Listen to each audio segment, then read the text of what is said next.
നവ്യ എനിക്ക് തോന്നുന്നു ഞാൻ ഏതോ ഇൻ്റർവ്യൂ ജീവിതം തുടങ്ങിയ കാലം മുഴുവൻ തുടങ്ങുന്നത് ആ ഒരു ഇതിലാണ് നവ്യയോടുള്ള ഇഷ്ടം പറഞ്ഞുകൊണ്ട്. അങ്ങനെ എനിക്ക് തോന്നുന്നു അതിനുശേഷം നവ്യ കല്യാണം കഴിച്ചു. നവ്യക്ക് ഇപ്പോൾ കല്യാണം കഴിക്കാനുള്ള മകനായി എന്നിട്ടാണ് ഞങ്ങൾ അവസാനം ഒരുമിക്കുന്നത്. എന്നാൽ പോലും ഞാൻ പറയുന്നു, ഞാൻ CM ആയി സത്യപ്രതിജ്ഞ ചെയ്യുന്ന ദിവസം സാരി എടുത്ത് ആ ഫ്രണ്ട് റോയിൽ കണ്ണു നിറഞ്ഞുകൊണ്ട് നവ്യ ഉണ്ടാവും. അമ്മയുടെ പ്രസിഡന്റ് ആകുമ്പോഴല്ല, CM ആകുമ്പോൾ വന്നാൽ മതി. കണ്ണു നനച്ചുകൊണ്ട് നവ്യ ഉണ്ടാവുന്ന എല്ലാ പ്രതീക്ഷയോടെ ഞാൻ നിർത്തുന്നു. നന്ദി, നമസ്കാരം. ഹലോ ഫ്രണ്ട്സ്, നമ്മുടെ ധ്യാൻ ശ്രീനിവാസൻ വീണ്ടും എയറിലാണ്. സാധാരണ പുള്ളി ഇൻ്റർവ്യൂസിൽ വന്ന് സ്വന്തം അച്ഛനെയും ചേട്ടനെയും, എന്തിനേറെ പറയുന്നു വീട്ടിലിരിക്കുന്ന അമ്മയെ വരെ ട്രോളി മലയാളികളെ ചിരിപ്പിക്കാറാണ് പതിവ്. എന്നാൽ ഇത്തവണ കളി മാറി, കളം മാറി. പുള്ളി നേരെ ചെന്ന് കൊത്തിയത് എവിടെയാണെന്നറിയാമോ? തമിഴ്നാടിൻ്റെ സ്വന്തം തളപതി, അല്ലെങ്കിൽ ഇപ്പോഴത്തെ തമിഴ്നാട് മുഖ്യമന്ത്രി വിജയണ്ണൻ്റെ നെഞ്ചത്തേക്കാണ്. വിഷയം എന്താണെന്ന് വെച്ചാൽ, ധ്യാൻ ഒരു തമാശ പറഞ്ഞു. കേട്ടവർ ചിരിച്ചു, നവ്യ നായർ പൊട്ടിച്ചിരിച്ചു.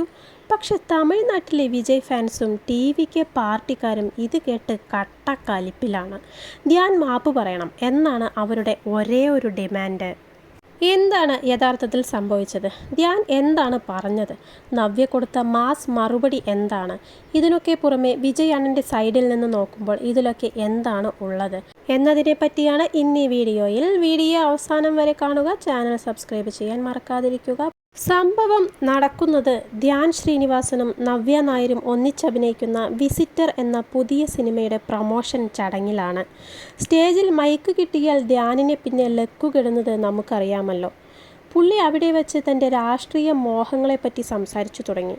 അപ്പോഴാണ് വിജയ് തമിഴ്നാട് മുഖ്യമന്ത്രിയായി സത്യപ്രതിജ്ഞ ചെയ്ത വിഷയം പുള്ളി വലിച്ചിടുന്നത്. ധ്യാൻ പറഞ്ഞു, വിജയൊക്കെ മുഖ്യമന്ത്രിയായ സ്ഥിതിക്ക് ഞാനും ഇവിടുത്തെ കാര്യങ്ങളൊക്കെ ഒന്ന് ആലോചിക്കുന്നുണ്ട്.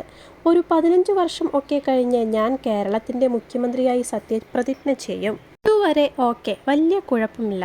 പക്ഷേ ഇതിനടുത്തായി പുള്ളി അടിച്ച ആ ഡയലോഗാണ് തമിഴ്നാട്ടിൽ വലിയൊരു ഭൂകമ്പം ഉണ്ടാക്കിയത്.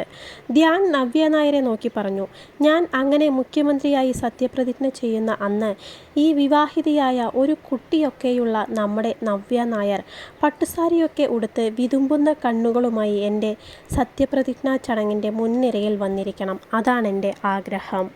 കേൾക്കുമ്പോൾ ഒരു സാധാരണ ധ്യാൻ സ്റ്റൈൽ തമാശയായി നമുക്ക് തോന്നാം. പുള്ളി ആരുടെയും പേരെടുത്തു പറഞ്ഞതുമില്ല. പക്ഷേ സോഷ്യൽ മീഡിയയും തമിഴ് മക്കളും കൃത്യമായി ഡോട്ട്സ് കണക്ട് ചെയ്തു. തമിഴ്നാട് മുഖ്യമന്ത്രിയായി വിജയ് സത്യപ്രതിജ്ഞ ചെയ്ത ചടങ്ങിൽ മുൻനിരയിൽ പട്ടുസാരിയുടുത്ത് കണ്ണ് നിറഞ്ഞിരുന്ന നടി തൃഷയുടെ ആ വൈറൽ വീഡിയോയെ ഓർമ്മിപ്പിക്കുന്നതായിരുന്നു ധ്യാനിൻ്റെ ഈ വാക്കുകൾ. നമുക്കറിയാം, ധ്യാൻ തൻ്റെ സിനിമകളെപ്പറ്റിയും സ്വന്തം ജീവിതത്തെപ്പറ്റിയും ഒക്കെ വളരെ ഓപ്പണായി ഒരു ഫിൽറ്ററും ഇല്ലാതെ സംസാരിക്കുന്ന ആളാണ്. ഒരു തമിഴ് സിനിമയുമായി ബന്ധപ്പെട്ട അഭിമുഖത്തിൽ ധ്യാൻ വിജയെപ്പറ്റി ഇനിയൊരു കാര്യം കൂടി പറഞ്ഞിരുന്നു. തമിഴ്നാട്ടിൽ വിജയ് സാറിനുള്ള ജനപ്രീതിയും അദ്ദേഹത്തിൻ്റെ രാഷ്ട്രീയ പ്രവേശനവുമൊക്കെ ചർച്ചയായപ്പോൾ ധ്യാൻ വളരെ കാഷ്വലായി പറഞ്ഞു, ഇവിടെ കേരളത്തിൽ വിജയ്ക്ക് ഇത്രയും വലിയ ഫാൻ ബേസ് ഉണ്ടാവാൻ കാരണം ഞാനാണ്. കേട്ടവർ ആദ്യം ഒന്ന് ഞെട്ടി. ധ്യാൻ വിടുമോ? പുള്ളി കാര്യം വിശദീകരിച്ചു. പണ്ട് ലിയോ സിനിമയുടെ സമയത്തോ മറ്റോ ഞാൻ വിജയ് സാറിനെ ട്രോളിക്കൊണ്ടൊരു കാര്യം പറഞ്ഞിരുന്നു. അതോടെ വിജയ് ഫാൻസ് മുഴുവൻ എൻ്റെ നേരെ തിരിഞ്ഞു. എന്നെ ചീത്ത വിളിക്കാൻ വേണ്ടിയാണെങ്കിലും അവർ വിജയ് സാറിൻ്റെ പേര് സോഷ്യൽ മീഡിയയിൽ ഫുൾ ടൈം ട്രെൻഡിങ് ആക്കി നിർത്തി. അപ്പോൾ പിന്നെ അതിൻ്റെ ക്രെഡിറ്റ് എനിക്ക് കൂടിയുള്ളതല്ലേ? താൻ വിജയ് ഫാൻസിൻ്റെ തല്ല് വാങ്ങിക്കൂട്ടിയത് കൊണ്ടാണ് വിജയ് കേരളത്തിൽ കൂടുതൽ ട്രെൻഡിങ് ആയത് എന്നാണ് ധ്യാൻ തമാശയായി പറഞ്ഞത്. ഇനി നമുക്ക് വിജയ് ഫാൻസിൻ്റെ സൈഡിലേക്ക് വരാം. വിജയ് ഫാൻസ് എന്ന് പറഞ്ഞാൽ പൊതുവെ പാവങ്ങളാണ്. പക്ഷേ ദളപതിയെ ആരെങ്കിലും ഒന്ന് തൊട്ടാൽ പിന്നെ അവിടെ പൂരം തിരുവോണമായിരിക്കും. ധ്യാനിൻ്റെ ഈ പ്രസ്താവന വന്നയുടനെ സോഷ്യൽ മീഡിയയിൽ മിശ്ര പ്രതികരണങ്ങളാണ് ഉണ്ടായത്. കുറച്ചുപേർ ഇതൊരു ധ്യാൻ തമാശ ആയിട്ട് മാത്രം എടുത്തു. ധ്യാൻ ചേട്ടൻ സ്വന്തം അച്ഛനെയും ചേട്ടനെയും പോലും ട്രോളുന്ന ആളാണ്. പുള്ളി ഇതൊരു തമാശയ്ക്ക് പറഞ്ഞതാണ് എന്ന് പറഞ്ഞ് ചിരിച്ചു തള്ളി.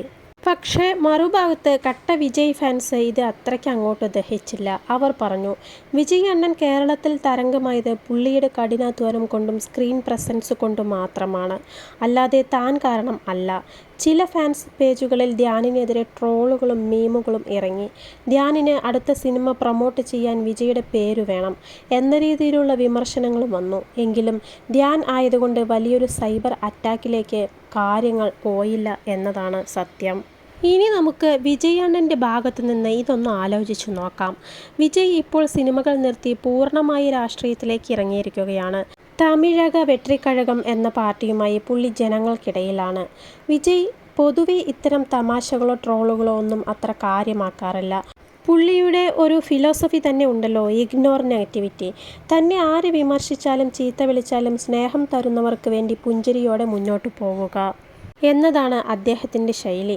കേരളത്തിൽ നിന്നുള്ള ഈ ധ്യാൻ നവ്യ ചർച്ച ഒരുപക്ഷെ വിജയ് അറിഞ്ഞിട്ടുണ്ടാകാം, അല്ലെങ്കിൽ ഇല്ലായിരിക്കാം. പക്ഷേ അറിഞ്ഞാൽ തന്നെ പുള്ളി ആ പതിവ് മന്ദഹാസത്തോടെ അത് വിട്ടുകളയും. കാരണം പുള്ളിക്കറിയാം കേരളത്തിലെ ജനങ്ങൾ തന്നെ എത്രമാത്രം സ്നേഹിക്കുന്നുണ്ടെന്ന്. സിനിമയ്ക്ക് അതീതമായി പുള്ളിയുടെ രാഷ്ട്രീയ യാത്രയിലും കേരളത്തിലെ ആരാധകർ നൽകുന്ന പിന്തുണ വിജയ് നന്നായി അറിയാം. അതുകൊണ്ട് തന്നെ ഇത്തരം ട്രോളുകൾ ദളപതിയുടെ ആത്മവിശ്വാസത്തെ ഒട്ടും ബാധിക്കില്ല. അപ്പോൾ ഫ്രണ്ട്സ്, ഇതാണ് കഥ. ധ്യാൻ ശ്രീനിവാസൻ തൻ്റെ പതിവ് ശൈലിയിൽ ഒരു തമാശ പറഞ്ഞു. ഫാൻസ് അതിനോട് അവരുടെ രീതിയിൽ പ്രതികരിച്ചു. നവ്യ നായർ വന്ന് അത് ഭംഗിയായി ബാലൻസ് ചെയ്തു. സിനിമാ ലോകത്ത് ഇതൊക്കെ വളരെ സാധാരണമാണ്. നമ്മൾ ഇതിനെ ഒരു എൻ്റർടൈൻമെൻറ്റ് ആയിട്ട് മാത്രം കണ്ടാൽ മതി.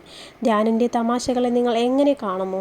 വിജയ് അണ്ണൻ്റെ രാഷ്ട്രീയ പ്രവേശനത്തെ പറ്റിയുള്ള നിങ്ങളുടെ അഭിപ്രായം എന്താണ്? കമൻറ്റ് ചെയ്യാൻ മറക്കരുത്. വീഡിയോ ഇഷ്ടപ്പെട്ടെങ്കിൽ ലൈക്ക് ചെയ്യുക, സുഹൃത്തുക്കൾക്ക് ഷെയർ ചെയ്യുക. അടുത്ത ഒരു കിടിലൻ വീഡിയോയുമായി വീണ്ടും കാണാം.